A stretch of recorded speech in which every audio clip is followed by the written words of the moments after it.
Selanjutnya, saudara-saudara, kita kembali belajar mengenai wesel. Dalam hal ini kita belajar mengenai pendiskontuan wesel berbunga. Kita misalkan contoh pada tanggal 18 April 2019,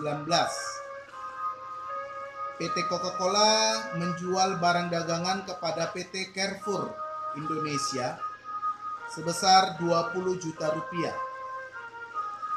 Jadi ketika PT Coca-Cola menjual barang dagangan kepada PT Carrefour Indonesia, PT Carrefour menerbitkan wesel dan PT Coca-Cola menerima wesel. Nilai daripada wesel tersebut adalah 20 juta. Weselnya itu adalah wesel berbunga dengan tingkat bunga 10% setahun yang berjangka waktu 90 hari. Berarti 18 April itu adalah tanggal wesel. Jangka waktu 90 hari itu adalah tanggal lama waktu wesel atau lama jatuh temponya. Berarti tanggal jatuh temponya 90 hari dari tanggal 18 April adalah tanggal 17 Juli 2019. Bagaimana pencatatan yang dilakukan oleh PT Coca-Cola? Pada tanggal 18 April 2019, PT Coca-Cola yang melakukan penjualan kredit tentunya piutangnya bertambah. Tapi karena penjualan itu disertai dengan menerima wesel, maka piutangnya itu kita sebutkan sebagai piutang wesel atau kita katakan sebagai wesel tagih. Maka jurnalnya adalah wesel tagih debit 20 juta, penjualan kredit 20 juta. Bagaimana pencatatan yang dilakukan oleh PT Carrefour Indonesia? PT Carrefour Indonesia melakukan pembelian kredit, berarti pembelian debit 20 juta dan dia memiliki utang yang disertai dengan menerbitkan wesel, berarti nama utangnya adalah utang wesel atau wesel bayar. Tanggal 11 Juni. 11 Juni adalah tanggal pendiskontuan wesel atau tanggal penjualan wesel sebelum tiba tanggal jatuh tempo daripada wesel. Dalam hal ini PT Coca-Cola mendiskontokan. Dalam hal ini dia menjual weselnya ke Bank Danamon dengan tingkat diskonto 15% setahun. Dalam hal ini saudara-saudara, karena ini merupakan wesel berbunga, berarti nilai jatuh tempo daripada wesel berbunga adalah nilai nominal ditambah dengan bunga wesel. Nilai nominal ditambah dengan bunga wesel. Jadi dalam hal ini, berapakah jumlah kas yang diterima oleh PT Coca-Cola pada saat PT Coca-Cola menjual weselnya kepada Bank Danamon? Dalam hal ini, kas yang diterima oleh PT Coca-Cola dari Bank Danamon sebagai akibat daripada hasil pendiskontuan wesel yang dilakukan Coca-Cola kepada Bank Danamon. Nilai nominalnya tadi 20 juta, bunga selama 90 hari, di sini perhitungannya 20 juta kali 90 per 360 hari, dianggap 1 tahun itu 360 hari, dikalikan dengan 0,1 atau 10%, berarti sama dengan bunganya itu adalah 500.000. Nilai jatuh tempo berarti 20 juta tambah 500.000 sama dengan 20 juta 500.000. Seandainya Coca-Cola tidak menjual kepada Bank Danamon, maka jumlah kas yang diterima oleh Coca-Cola pada saat tanggal jatuh tempo adalah 20 juta 500. Tetapi karena PT Coca-Cola menjual wesel tersebut tanggal 11 Juni sebelum tiba tanggal jatuh tempo kepada Bank Danamon, maka jumlah kas yang diterimanya hanya 20 juta 192.500. Karena apa? 307.500 itu merupakan diskonto yang dibebankan oleh bank. Berarti bagaimana perhitungannya? Nilai jatuh tempo 20 juta 500, jangka waktu diskonto ada 36 hari. 36 tadi itu tadi dari 11 Juni, ya, 36 hari itu adalah dari 11 Juni pada saat dilakukan pendiskontuan 11 Juni sampai dengan tanggal jatuh temponya tadi tanggal 17 Juli. Jadi itu merupakan nilai daripada jatuh tempo. Jadi ini 36 hari mulai dari tanggal pendiskontuan sampai dengan, ya, dari tanggal pendiskontuan sampai dengan tanggal fakturnya. Jadi itu 36 hari mulai daripada tanggal faktur daripada piutang tersebut sampai dengan tanggal dilakukan penjualan wesel. Berarti 307.500. Nah, inilah 36 hari, ya, dari tanggal diskonto sampai dengan tanggal jatuh tempo. Itu ada 36 hari lagi. Nah, jadi bagaimana jurnal yang dibuat oleh PT Coca-Cola, maka kas yang diterimanya itu hanya 20.192.500. Pendapatannya itu hanya 192.500. Seharusnya jikalau sampai tanggal 17 Juli diterima, maka pendapatannya itu adalah 500.000. Wesel tagi yang dijual jadi 20 juta tadi, wesel tagi yang dijual kepada Bank Danamon. PT Carrefour tidak melakukan pencatatan karena penjualan itu tidak melibatkan PT Carrefour Indonesia. Maka apa yang dicatatkan oleh Bank Danamon pada saat tanggal pendiskontuan wesel, penjualan wesel, maka wesel taginya bertambah 20 juta. Jadi wesel tagi itu jadi dimiliki oleh Bank Danamon. Ini 192.000 merupakan pendapatan yang akan diterima, bukan pendapatan berkurang, tapi pendapatan yang akan diterima oleh Bank Danamon jika Coca-Cola nantinya membayar utangnya pada saat tanggal jatuh tempo.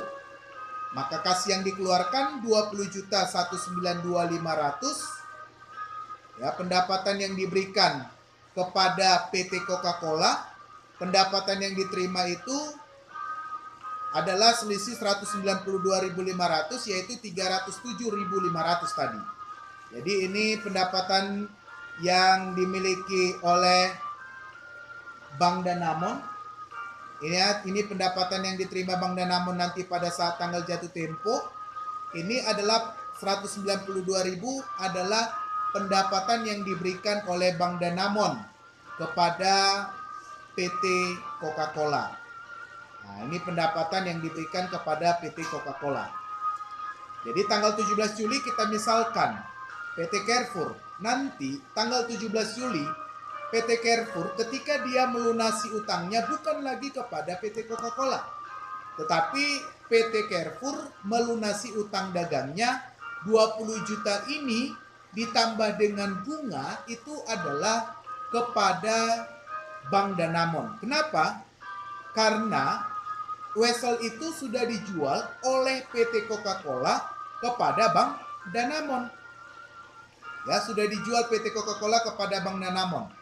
Maka inilah yang dicatatkan oleh PT Coca-Cola pada saat tanggal jatuh tempo daripada piutang wesel yang sudah dijual itu, wesel tagi yang didiskontokan debit 20 juta, maka wesel taginya berkurang. Yang dicatatkan oleh Carrefour, kita lihat di sini utang wesel atau wesel bayarnya berkurang 20 juta, beban bunga yang dikeluarkannya tetap 500.000 dan kas yang dibayarkannya tetap 20.500.000. Ini pembayaran yang dilakukan oleh PT Carrefour Indonesia kepada Bank Danamon.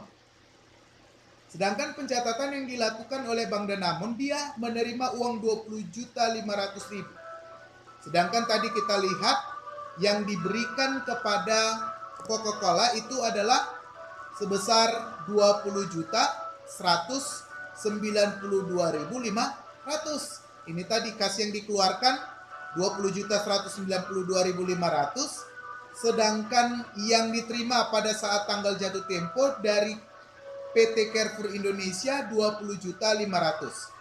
Jadi selisih antara kas yang diterima 20.500.000 dengan kas yang dikeluarkan Bank Danamon 20.192.500 tadi, kas yang diterima Bank Danamon dari PT Carrefour Indonesia pada saat tanggal jatuh tempo sebesar 20.500.000 dengan jumlah kas yang diberikan oleh Bank Danamon kepada PT Coca-Cola tadi pada tanggal 11 Juni tadi 11 Juni 2019 20.192.500, itulah yang menjadi keuntungan daripada Bank Danamon akibat daripada pendiskontoan wesel ini. Itulah yang menjadi keuntungan daripada Bank Danamon pada saat pendiskontoan wesel ini. Inilah selisihnya tadi, ya. Diterimanya 20.500.000. Rupanya yang dibayarkan tadi kepada Coca-Cola 20.192.500. Jadi selisih di sini tadi ada pendapatan bunga pada tanggal 11 Juni 192.500 dikurangkan dengan 500.000, itulah 307.500. Itulah yang menjadi keuntungan dari Bank Danamon akibat daripada pendiskontoan wesel berbunga ini.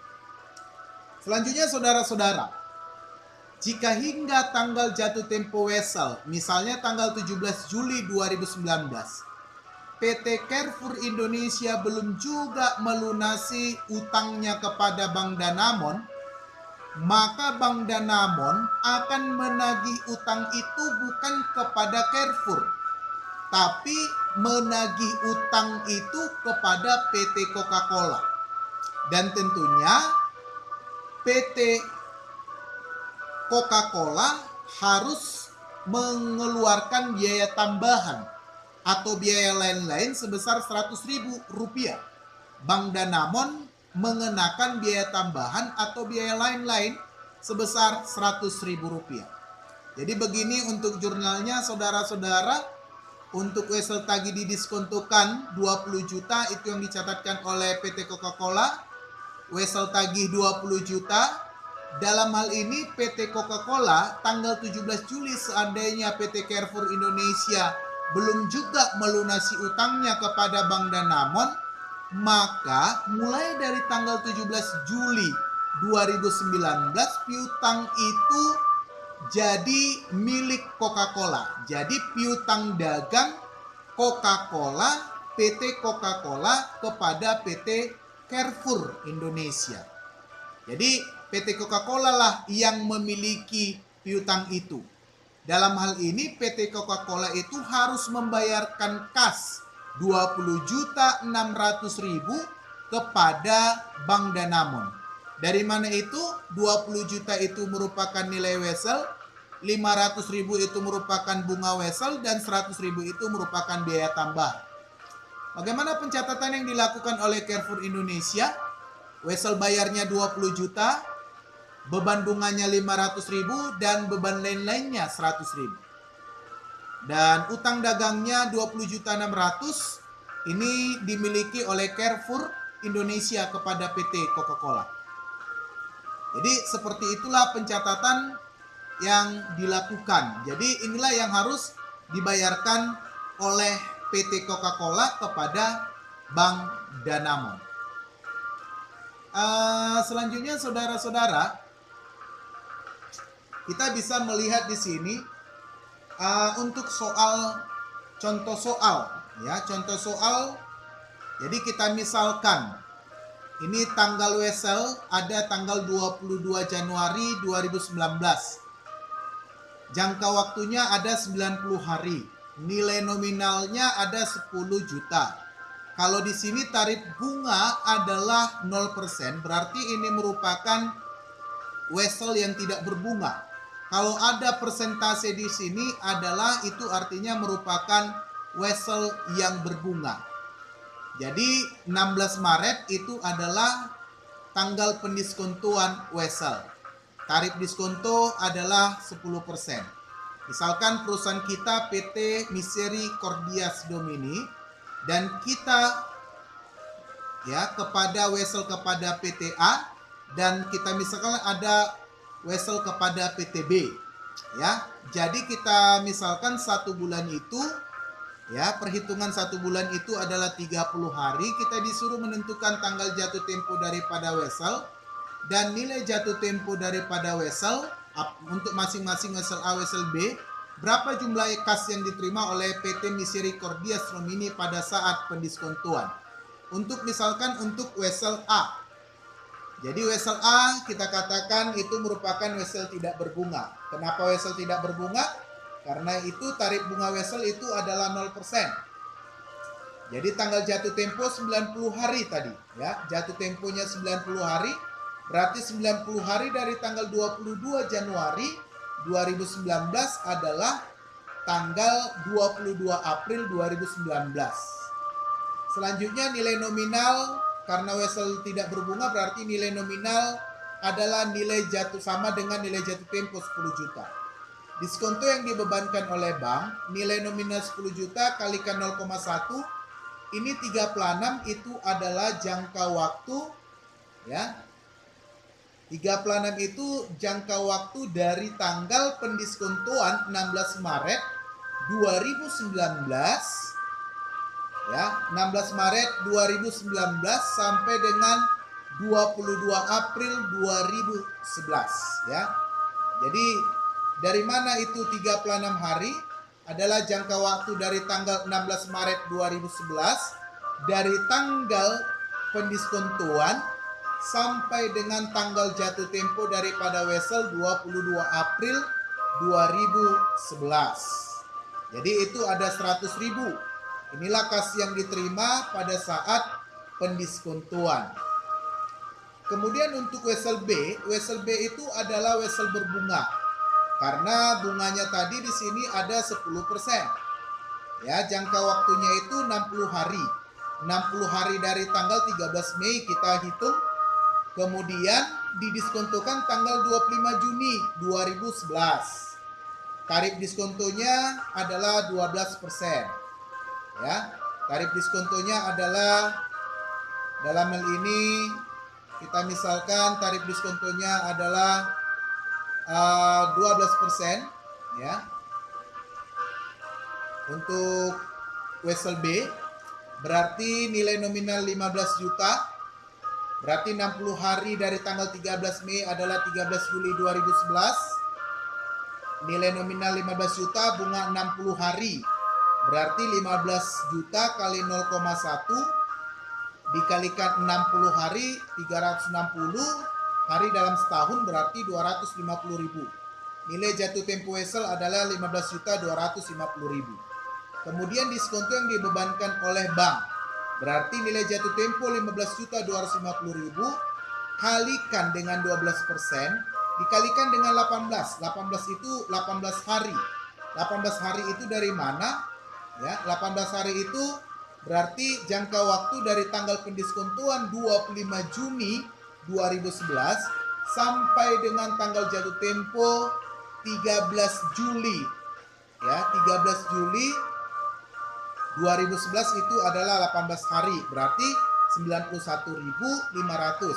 Dan inilah kas yang diterima oleh perusahaan kita PT Misericordia Stromini 15.158.500. Jadi demikianlah untuk pembelajaran kita.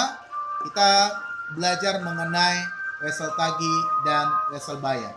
Sekian dan terima kasih atas perhatiannya.